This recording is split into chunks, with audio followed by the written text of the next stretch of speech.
자, 열역학의 법칙. 일단은 앞에 자줄구레한 거는 그냥 간단하게 얘기하고, 그 다음에 중요한 열역학의 제1법칙을 설명을 할게. 일단은 열 에너지. 이거는 그냥 간단하게만 정리할게. 열 에너지는 항상, 일단은 열을 표현하는 방법이 있지. 뭐가 있어? 온도가 있지. 그러니까, 뜨겁고 차가운 정도를 우리가 온도라는 물리량으로 기술하지, 그치? 온도에는 첫 번째가 뭐가 있지? 셀시우스가 구하는 섭씨 온도가 있고, 단위는 도씨를 쓰지. 그 다음에 켈빈이 뭐라 절대 온도가 있어. 절대 온도 단위는 켈빈을 쓰고, 파렌하이트가 구하는 화씨가 있어. 단위는 도 F를 쓰지. 그냥 안 나와. 물투에서 나오는데 물투에서는 계산도 시키는데 안 나와. 자, 섭씨 온도는 뭘 기준으로 하지? 물을 기준으로 했지. 그래서 물에 어는 점을 뭘로 놨어? 어는 점을 100도로 미안해. 0도로 정하고 0도씨로 정하고, 그 다음에 끓는 점을 100도씨로 정하지. 그래 놓고서 얘를 눈금을 몇 등분해? 100등분 하지. 오케이? 자, 절대 온도는 분자 운동을 기준으로 해. 이상적인 기체 같은 경우에는 절대 온도에서 0켈빈에서 분자 운동이 제로가 되지, 그치? 그래서 그냥 분자 운동을 기준으로 하고, 실제 기체는 사실은 중간에 상태 변화를 하지. 그러니까 왜 샤를레 법칙에서 이런 거 있잖아. 이렇게 되고 이렇게 돼서 이상 기체는 온도가 쭉 이게 273분의 1이었고 온도가 쭉 내려가다 보면 0켈빈에서 부피가 0이 돼 버린다고. 물론 실제 기체는 중간에 상태 변화를 하니까 사라지지 않는 거고. 자, 그래서 분자 운동 기준으로 했고, 얘는 눈금이 섭씨랑 똑같아. 섭씨와 동일한 눈금을 사용하지. 눈금을 사용해. 그러니 0도씨가 어떻게 되지? 0켈빈이 오케이 아니야? 마이너스 273.15인데 273.15 도씨 또는 273도씨 이렇게 표현을 하지, 그치? 뭐 화씨는 그냥 얘도 물을 기준으로 하는데 이제 눈금 체계가 조금 달라서 섭씨를 C라고 하고 화씨를 F라고 표현을 하면 F는 C 곱하기 5분의 9 플러스 32 이렇게 눈금을 바꿔. 그냥 참고. 물투에서는 나오고 내신은 나오지만 수능에는 안 나오니까. 자, 그럼 이제 열의 이동. 우리가 보통은 이제 이런 거니 알아야겠구나. 보통은 암묵적인 약속인데 열 단원에서 스몰 t를 쓰면은 이거를 보통은 섭씨 온도를 얘기해. 물론 이제 시간이랑 겹치니까 알아서 잘 구분하면 되고, 얘는 섭씨 온도를 의미하고 그 다음에 라지 t는 절대 온도를 얘기해. 이건 암묵적인 약속이야. 그래서 보통은 절대 온도 위주로 써. 절대 온도. 자, 그리고 하나 더, 얘네들은 눈금 간격이 같지, 그치? 그러니까 델타 스몰 t나 델타 라지 t나, 그러니까 섭씨 온도 변화나 절대 온도 변화는 똑같지, 그치? 눈금 간격이 같기 때문에. 그러니까 27도나 127도나 눈금은 100 차이 나지? 300켈빈이나 400켈빈이나 눈금은 100 차이 나지? 27도가 300켈빈이고 127도가 400켈빈이고. 자, 그럼 열의 이동. 열의 이동은 어디서 어디로 하지? 항상 고온에서 저온으로만 일어나지, 그치? 그래서 이렇게 항상 높은 데서 낮은 데로만 흐르는 것들이 있단 말이야. 보통 일반적으로 물은 어디서? 수위가 높으면 수위가 낮은 곳으로 흐를 거고, 같아질 때까지. 바람은 고기압에서 저기압으로 흐를 거라고, 같아질 때까지. 열도 고온에서 저온으로, 언제까지? 같아질 때까지. 전류도 전위가 높은 플러스에서 전위가 낮은 마이너스로 흘러, 언제까지? 같아질 때까지. 그러니까 항상 한 방향으로만 흐르는 것들이 있어. 자, 그러면 얘가 뜨거운 물과 차가운 물, 찬물을 섞으면 무슨 물이 돼? 미지근한 물이 되잖아. 그리고 이 온도를 열 평형점이라고 하지. 열 평형점. 오케이? 그러니까 뜨거운 물이랑 찬물을 섞었더니 뜨거운 물은 부글부글 끓고 찬물은 얼고 이런 벌어나지 않지. 열이 항상 이렇게만 가지 이렇게는 가지 않으니까, 그렇지? 열이 이렇게 저온에서 고온으로 가면 뜨거운 물은 끓고 찬물은 얼어버리겠지. 말도 안 되잖아, 그렇지? 자, 그래서 열의 전달 방법이 세 가지가 있었죠. 첫 번째 뭐가 있지? 전도, 고체에서 일어나지, 그치? 뜨거운 물에 숟가락 담가 놓으면은 숟가락도 따뜻해지잖아. 뜨거워지거나. 그 다음에 대류는 어디서 일어나? 유체에서 일어나지? 뭐 액체나 기체에서. 히터를 틀면은 전체가 다 따뜻해지는 그 기체의 열대류 때문인 거고. 그 다음에 물을 끓였을 때 가열하면 물이 골고루 전체가 다 부글부글, 아래에서 가열하면 전체가 부글부글 끓는 이유는 역시 대류 때문에 일어나는 거야. 밀도 차이에 의한 흐름이지. 자, 그 다음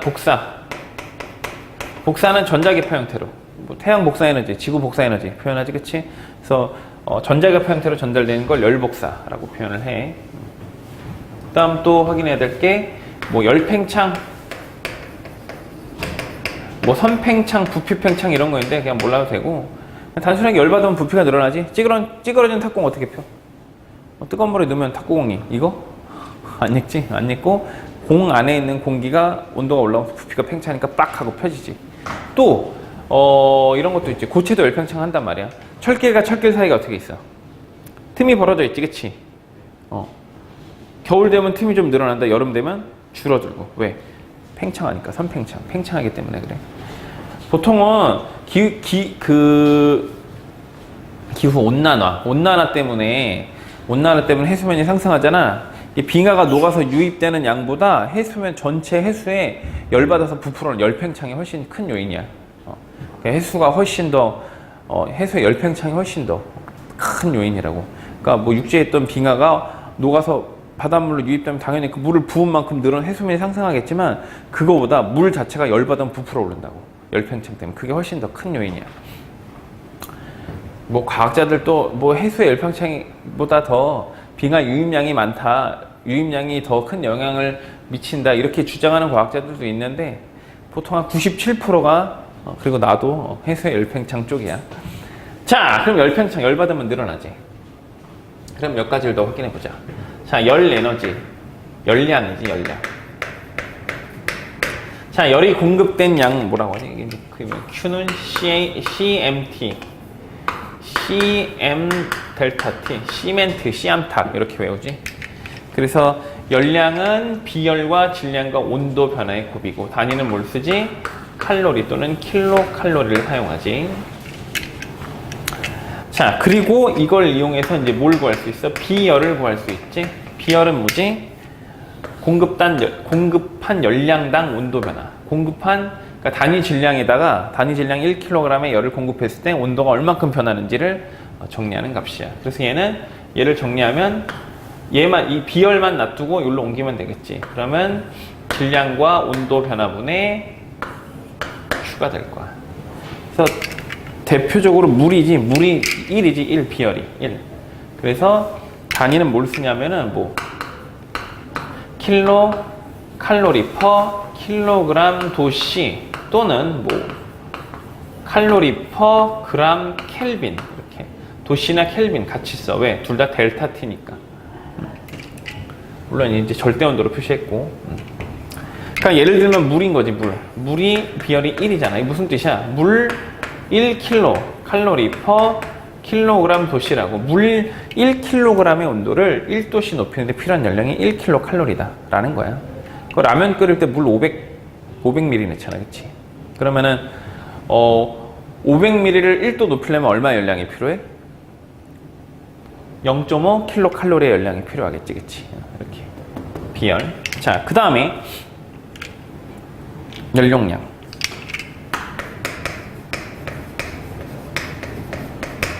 열용량은 열을 담을 수 있는 그릇이야.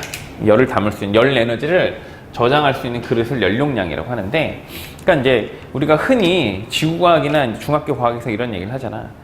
바다랑 육지랑 누가 먼저 데워져? 육지가 먼저 데워지지. 육지는 빨리 데워지고 빨리 식지, 그치? 왜 그래? 그럼 보통 비열이라고 표현한단 말이야. 근데 사실 지구과학에서는 비열이라고 해도 뭐 크게 틀리다고 하지 않아. 보통 맞다고 하지. 근데 정확한 표현은 비열이 아니고 뭐야? 연료량이지. 비열을 비교하려면 바닷물 1kg과 그 다음에 육지에 있는 모래를 1kg을 똑같이 떠놓고서 똑같은 연료를 공급한 다음에 온도 변화를 비교했을 때가 비열 비교가 되는 거야. 근데 사실 바닷물과 육지의 총 질량이 다르잖아, 그치? 그러니까 단순하게 공급한 열량당 온도 변화로만 표현하는 거라고. 그래서 연료량은 라주 C로 표현을 하고, 얘는 뭐야? 그냥 열량당 온도 변화야. 그냥 단순하게 열을 공급했을 때 온도가 누가 많이 변하고 누가 적게 변화로 표현을 한다고. 물론 Q는 CMT, 씨암탉, 시멘트니까 대입하면 비열 곱하기 질량도 되겠지. 예를 들게. 이렇게 생긴 이제 그릇이 있어. 두 개의 그릇이 있는데, 하나는 육지의 연료량 그릇이고, 얘는 바다의 연료량 그릇인 거야. 그리고 이 그릇에는 눈금이 써 있어. 눈금이 얼마 써 있냐면은 여기가 11도씨, 12도씨, 13도씨 이렇게 온도 눈금이 써 있고, 열 에너지를 부어. 열 에너지를 이렇게 흡수하면 얘는 11도씨가 됐지만 얘는 아직 안 올랐지. 더 똑같이 부어. 그럼 얘는 요만큼. 똑같이 부어. 그럼 이제 요만큼 차겠지. 그럼 봐봐. 얘는 이미 13도씨가 됐는데 얘는 이미 이제 11도밖에 안 됐잖아. 그치? 그러니까 연료량이 크니까 온도가 천천히 올라갔다가 천천히 내려간다고. 그러니까 꼭 온도가 높다가 열 에너지가 많다는 게 아니야. 잘 생각해봐. 100도, 110도 사우나가 뜨겁니? 40도씨 물이 뜨겁니? 40도씨면 50도씨로 하자. 40도씨는 보통 이제 우리가 그 사우나라든가 워터파크 같은 데 가면 체온 유지하라고 이제 37도에 40도씨 정도 있거든. 그러니까 보통은 37도를 선호하고 40도씨는 이제 약간 어르신들. 좋다. 뜨끈하고 좋다. 뭐 이런 걸 선호한단 말이지. 근데 50도 정도 되면 어떻게 돼? 겨 못 넣어. 금방 1도 화상 입어. 근데 100도씨, 110도씨 사우나는 답답하고 덥고 짜증은 나지만 죽진 않잖아. 그치? 거기 10분 있는다고 이거 죽지 않지. 그치? 근데 50도씨 물은 10분 넣으면 이거 화상 입는다고. 그러니까 꼭 온도가 높다가 열 에너지가 많다라는 게 아니야. 그러니까 얘는 연료량이 크면 클수록 온도가 낮아도 큰 연료 에너지를 보관하고 있다고. 오케이? 이게 바로 연료량이야. 자, 하나 더. 잠열. 상태 변화에 필요한 열이지. 잠재된 열, 숨은 열. 잠열이라고 해서 얘는 Q는 mL이라고 표현하지. 이렇게. 수능에는 안 나와. 그러니까 공급한 열량과 질량이 잠열이야. 질량분의 열량인 거지. 무슨 소리냐면, 물이야. 그러니까 예를 들어서 얼음. 예를 들면 얼음이지. 얼음의 융해 잠열이 80kcal 정도 되거든. 아이고야. 80kcal per 킬로그램 정도 되거든. 무슨 소리냐면, 얼음의 잠열이 80이야. 그러니까 1도씨 얼음. 왜 1도씨일까? 0도씨. 0도씨 얼음 1kg 있지? 이게 뭘로 변해? 0도씨 물로 변하는데 열량이 80kcal 정도 필요해. 이렇게. 그래서 얼음의 잠열, 질량당 잠열. 킬로칼로리 퍼 킬로그램 이렇게 되겠지. 그러니까 얼음 1kg이 0도씨 얼음 1kg이 0도씨 물 1kg으로 변하는데 필요한 열량이 이렇게 잠열이라고 표현해. 이게 잠열을 의미하는 거야. 그래서 보통은 상태 변화 이런 거 중학교 때 배우잖아. 고체, 액체, 기체가 있고 고체에서 액체로 변할 때와 액체에서 기체로 변할 때가 이렇게 있잖아. 그치? 상변이라고 하지. 줄여서 상태 변화를. 그래서 고체가 액체가 될 때는 어떻게 되지? 융해 잠열을 흡수하고, 그 다음에 액체가 기체가 될 땐 기화 잠열을 흡수하지. 기체가 액체가 될 때는 액화 잠열을 방출하고, 액체가 고체가 될 때는 응고 잠열을 방출하지. 고체, 기체는 둘 다 승화, 승화. 그래서 승화열을 흡수하거나 방출하지. 이렇게. 요거를 융해열, 응고열을 융해 잠열, 응고 잠열이라고 표현한단 말이야. 숨은 열 또는 잠열이라고 표현해. 잠재된 열. 이렇게. 자, 됐지? 자, 이제 이건 연력학의 기본적인 거고, 이제 진짜 제1법칙으로 가자. 자, 연력학 제1법칙이야. 자, 1법칙을 알기 위해서 기본적인 정보가 필요해. 첫 번째. 아까 얘기했던,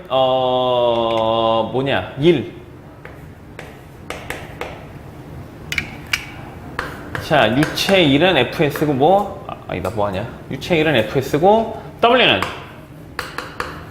P 델타 V 이렇게 되는 거지. 단위는 줄. 그러니까 얘는 압력 부피 그래프에서 면적이 뭐였다고? 압력 부피 그래프에서 면적이 바로 1의 양을 뜻하지.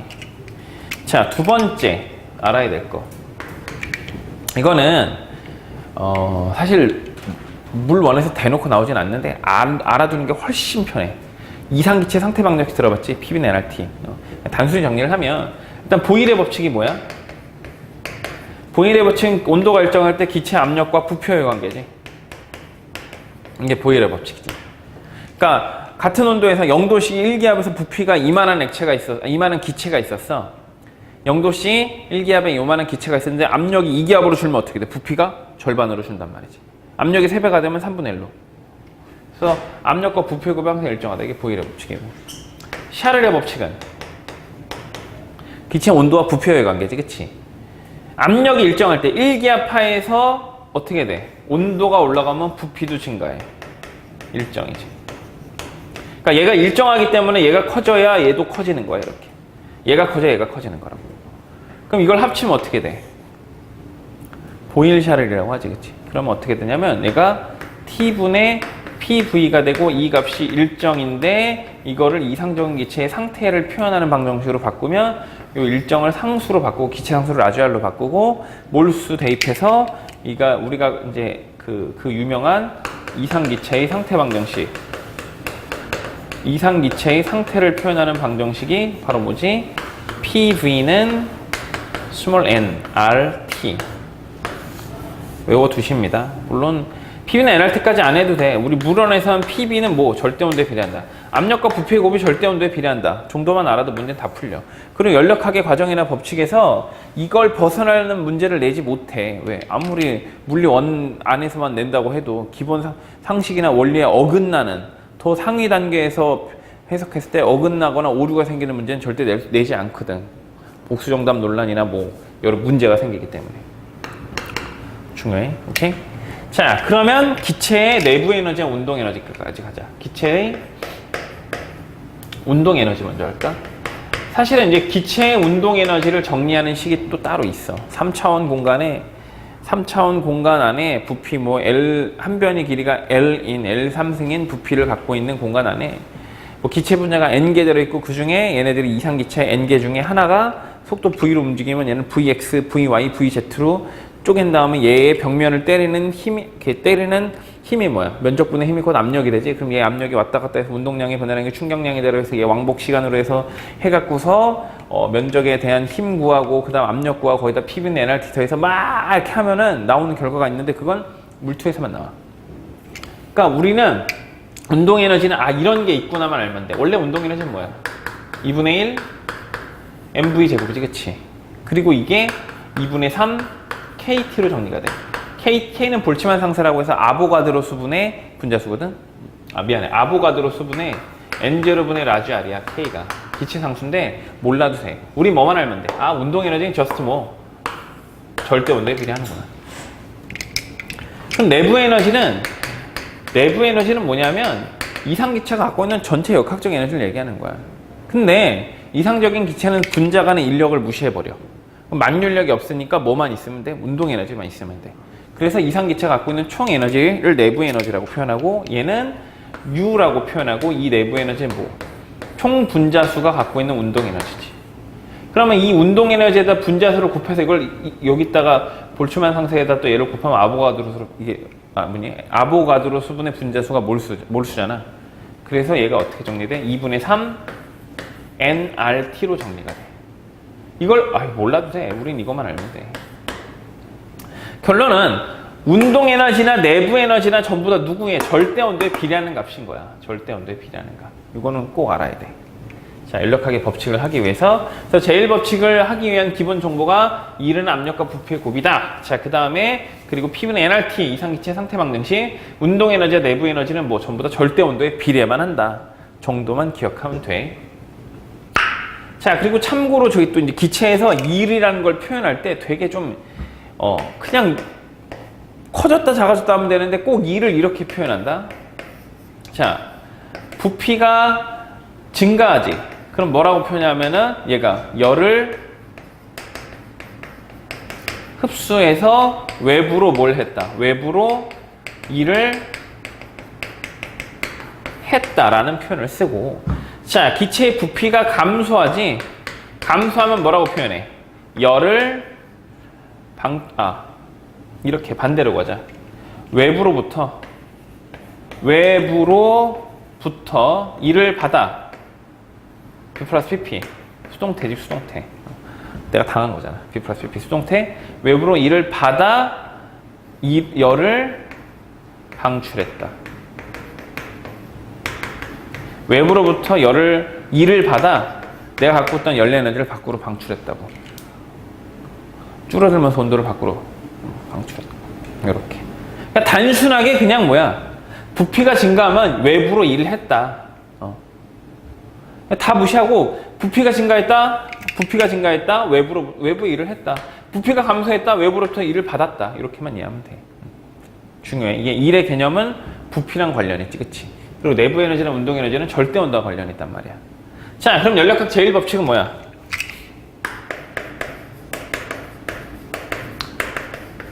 자, 연력학 제1법칙은 에너지 보존의 법칙이야. 에너지 보존의 법칙이고, 그리고 받은 열을 어떻게 온도와 부피로 나누어 쓰는지를 그 규칙을 정리해 주는 거야. 이게 연력학 제1법칙이야. 그러니까 Q는 열량이야. 그러니까 열 에너지지. 그러면 열 에너지를 갖다가 뭘로 바꿔주는 거야? 내부 에너지와 그 다음에 외부로 한 일 또는 뭐 받은 일 이런 식으로 일의 형태로 바꿔주는 거라고. 열 에너지를 내부 에너지와 일의 형태로 바꾼다는 건데 결론은 뭐야? 말은 이렇게 장황하게 거창하게 했지만 얘가 열 받으면 열을 흡수하면 온도도 올리고 부피도 늘린다라는 거지.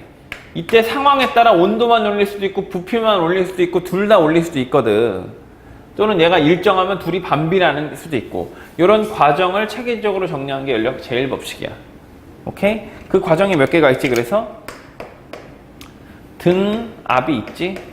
그 다음에 등적, 그리고 등온, 그리고 네 번째가 단열. 이렇게 딱 봤는데 이 넷도 아니다. 그럼 이걸 갖다 쓰면 되는 거고.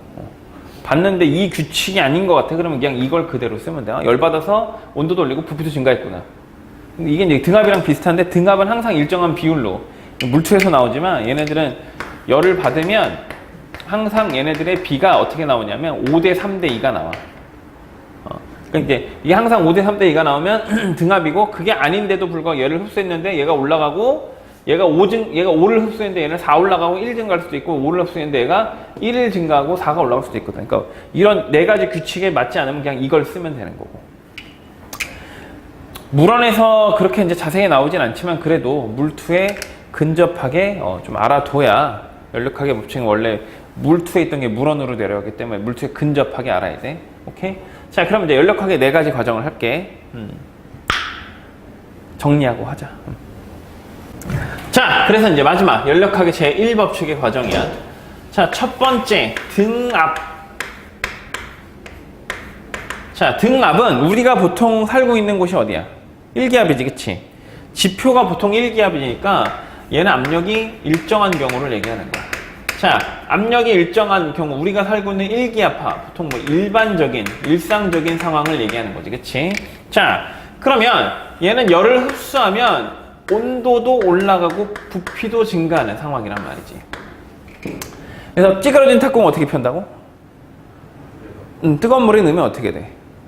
공 안에 있는 기체의 온도도 올라가고 부피도 팽창하니까 찌그러진 부분을 밀어내면서 뽁 하고 펴지겠지, 그치? 참고로 얘네들은 요런 비를 유지해. 5대 3대 1을 항상 유지해. 물투에 나오지만 이 정도는 알아두는 게 훨씬 유리하기 때문에 미리 얘기해 주는 거야. 참고하시고. 자, 그러면 봐봐. 압력 부피 그래프를 확인해 보자. 압력 부피 그래프에서, 자, 얘는 등원선이 이렇게 두 개가 있어. T1과 T2가 있는데, 자, 연력학의 과정이 여기 A 상태에서 B 상태로 연력하기 과정이 일어난 거야. 그러니까 뭐만 변했어? 압력이 일정한 상태에서 뭐만 변했지? 압력이 P1으로 일정한 상태에서 부피만 V1에서 V2로 증가시켰지, 그치? 이해돼? 그럼 여기서 이 면적이 얼마가? 이 면적이 바로 한 1이 되는 거야. 그럼 이제 뭐 물투에 나오지만 이게 한 1이지? 그럼 이 면적의 1.5배가 내부 에너지고 이 면적의 2.5배가 받은 열량이 돼. 이건 참고만 하고.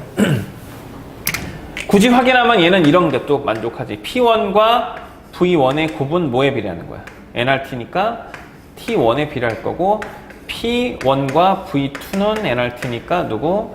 T2에 비례하는 값을 갖겠지. 그래서 등압이라는 건 열받으면 일상적인 상황이지. 열을 흡수하면 온도도 증가하고 부피도 증가하는 상황을 얘기하는 거야. 자, 두 번째. 그러면 등적으로 가자. 등적. 얘는 부피가 일정해. 부피가 일정하다는 얘기는 뭐냐? 얘는 일을 하지 않아. 한 일이 얼마인 거야? 0인 거야. 한 일이 0이라고. 그러니 얘는 열받으면 어떻게 돼? 열받으면 온도만 마구마구 증가해. 이렇게. 그러니까 내가 열을 5를 흡수하면 그 5를 전부 다 온도 변화에만 올인, 몰빵하는 거야. 그럼 둘을 비교해 볼까? 그러니까 얘는 예를 들어 부피가 정해져 있는, 부피가 변하지 않는 균일한 통이 있는 거야. 이 통 안에 이상기체를 넣어놓고서 이 이상기체에 열을 가한단 말이야. 그럼 이상기체는 어디, 부피가 변하지 않는 통 안에 있으니까 어떻게 돼? 늘어날 수가 없지. 그럼 어떻게 돼? 온도만 쭉쭉 올라가는 거라고. 그러면 똑같은 열을 흡수했을 때 등압이랑 등적 중에 누구의 온도가 더 많이 올라갈까? 등적이 더 많이 올라가겠지. 왜? 얘는 열받으면 온도도 조금 올리고 부피도 증가시키는데 얘는 열받으면 온도만 막 올리니까. 되셨나요? 자, 그럼 얘는 압력 부피 그래프를 확인해 볼게. 자, 압력 부피 그래프에서 등원선이 두 개 있다고 하자. 자, 등원선이 두 개가 있고 얘는 T1, T2라고 할게. 여기서는 연력학의 과정이 A에서 B 상태로 이렇게 부피가, 아까는 누가 변했어? 압력이 일정하고 부피가 변했지. 근데 여기는 부피가 B1으로 일정하고 압력이 P1에서 P2로 변하면서 온도가 T1, T2로 증가한 거지. 그래서 P1, V1은 뭐해? 상태 방정식에 의해서 T1에 비례하는 값을 갖을 거고 P2, V1은 어떻게 돼? T2에 비례하는 값을 갖겠지. 이렇게. 자, 등적이야. 세 번째. 등온. 자, 등온은 누가 일정해? 절대 온도가 일정한 거야. 자, 절대 온도가 일정하다는 얘기는 뭐야? 내부 에너지 변화가 없다라는 거지. 그러면 얘는 열 받으면 죄다 얻다. 열을 흡수하면 죄다 뭐래? 일을 해. 바로 부피를 팽창시킨다고. 그러면 얘가 5의 열을 흡수했으면 전부 다 온도는 그대로 유지한 상태에서 부피만 5를 팽창시킨다고. 그러면 등압이랑 등온이랑 비교했을 때 똑같은 열을 흡수하면 누가 더 부피가 많이 증가해? 등온이 되겠지. 그리고 얘는 등온인이 또 모두 만족하느냐? 보일의 법칙을 만족해요. 자, 압력 부피 그래프에서 얘는 뭐 등온선을 따라서 연력학의 과정이 일어나. 절대는 그냥 T라고 하자. 그러면 A 상태의 기체가 연력학의 과정이 일어나서 B 상태로 변했다고 하자고. 자, 그럼 얘는 어떻게? 보일의 법칙을 만족할 거니까 두 좌표의 곱이 항상 T로 똑같지. 그러면 부피가 V1에서 V2로 증가하고 압력은 P2에서 P1으로 감소했을 거야. 그러면 P2V1은 뭐랑 같아? P1V2와 같고 얘는 역시 뭐 절대온도에 비례하는 값을 갖겠지. 그리고 얘는 여기를 면적을 또 어떻게 구할 수 있잖아. 얘는 면적을 구할 수 있다고. 적분하면 되지? LNS로 적분하면 돼. ln V1분의 V2 이렇게 적분하면은 모두 구할 수 있어. 이 적분값이 결국 뭐야? 한 일이고 흡수한 열량이 되는 거라고. 되시나요? 자, 그럼 이제 얘랑 이제 혼자 동떨어진 애가 누구냐면은 단열이야. 근데 얘는 이제 은근 많이 나오지. 왜? 지구과학에서 나오고 구름 생성의 원리. 바로 단열 팽창. 자, 단열이라는 얘기는 뭐야? 열 출입이 없어. 열 출입이. 열 출입이 없으니 Q가 델타 Q가 얼마? 0. Q가 일정한 거야. 그러면 얘는 마이너스 델타 U 내부 에너지 감소량이 결국 뭐야? 한 1. 부피 팽창이 되는 거라고. 그러니까 부피가 늘어가면 온도가 감소하고 부피가 감소하면 온도가 증가한다고. 자, 얘도 압력 부피 그래프를 먼저 확인을 하자. 얘는 이렇게 등원 곡선 T1과 T2가 있는데 지금 연력학의 과정이 이 A 상태에서 B 상태로 뚝 떨어진 거야. 그러니 어떻게 돼? 부피만 V1에서 V2로 늘었지. 근데 압력은 P2에서 P1으로 온도는 T1, T2에서 T1으로 뚝 떨어졌단 말이지. 오케이? 그럼 얘는 대표적인 예가 누가 있어? 구름 생성의 원리. 뭐 둥근 플라스틱 이런 거 있지? 예를 들어 뭐 둥근 플라스틱 있지? 이렇게. 그 개정 첫해 윌슨의 안개상자 이런 거 나왔거든? 안개상자에서 확 잡아당기면 어떻게 돼? 온도가 확 얘기하자. 이렇게 생긴 피스톤이 있고 여기 뭐지? 이 안에 수증기가 들어있어. 수증기가 들어있어. 근데 여기를 갖다 피스톤을 확 잡아당기면 어떻게 돼? 부피가 팽창하니까 온도가 떨어지면서 어떻게 돼? 갑자기 응결이 시작되고 물방울, 구름방울로 생긴다고. 그때 이 물방울이 어떻게 돼? X선 궤적이나 이런 걸 보여준단 말이야.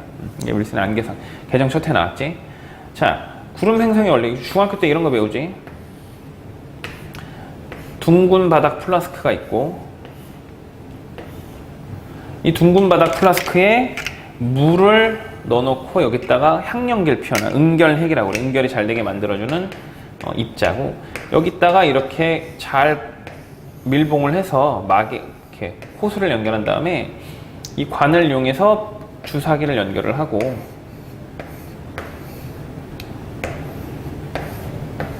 이렇게 여기다가 피스톤을 이렇게 놓고서 피스톤을 쭉 잡아당기면 어떻게 되지?